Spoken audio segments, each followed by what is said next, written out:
How's everyone doing? Welcome to A Counselor's Journey YouTube channel. What's up? How you doing? How you breathing? Today I wanted to get into why it's important for us to pump our brakes when it comes to marketing.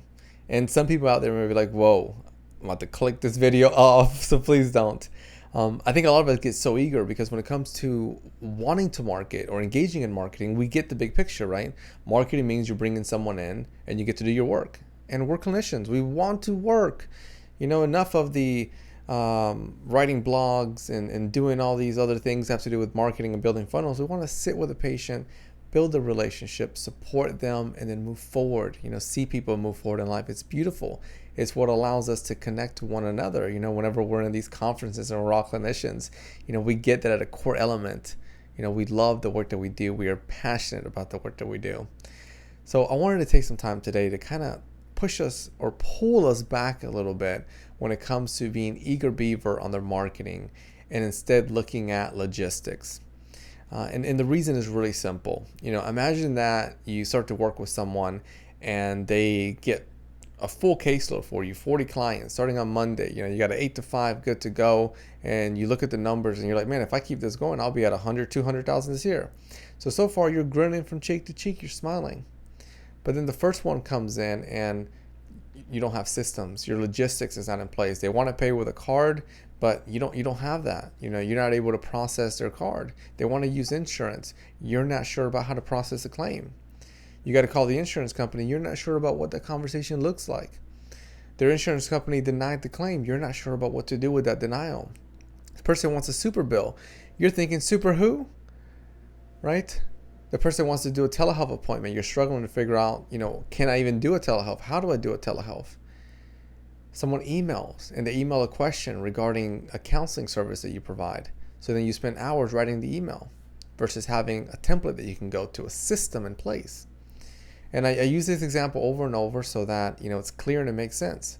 When we have a business, it's important to acknowledge that there is that trade component of it. The trade component has to do with, us as clinicians, our trade is to engage in that psychotherapy or in the service of an evaluation.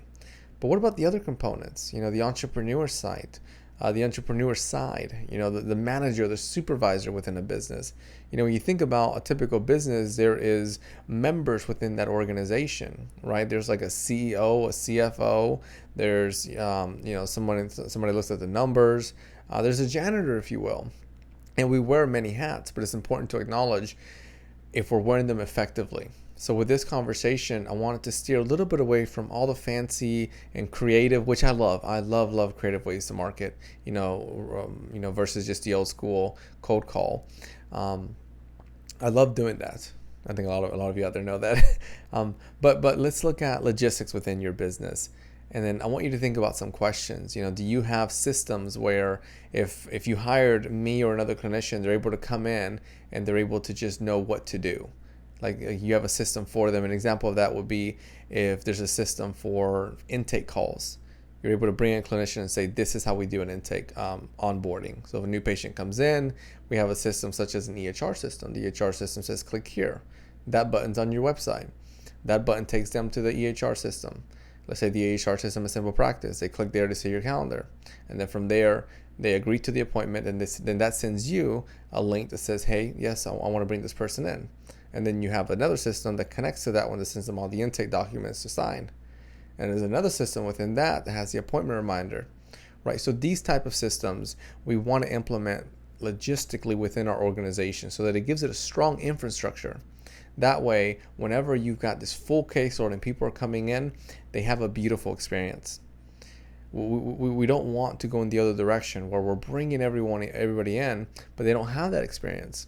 Because something really simple is going to happen. If they don't have that experience, they may leave a bad review. They may not come back. They may share word of mouth, but just word of mouth in the way that we don't want, right? Word of mouth in the way where they share, hey, I don't think this is a really good place to go to. So I don't want to dive too deep, but I kind of just want to push a little nugget out there and say, whenever we're building a private practice, let's take time to market, but maybe later down the road, let's first set up the foundation. Let's set up a strong infrastructure. One thought that always helps me when looking at logistics and setting up an infrastructure for your business with strong systems is if I sold my business Would I be selling a job to someone else, or would I be selling them a business that is fully operational? So really think about that. Let that swim in there and then see what happens. Thank you for being here. Thank you for sharing space with me. Subscribe if you haven't. Share this with all the clinicians out there, LSWs, LPCs, all those awesome credentials. Let's build a family. Let's grow together while serving those that we love and we care about. Take care. And as always, thank you for being here.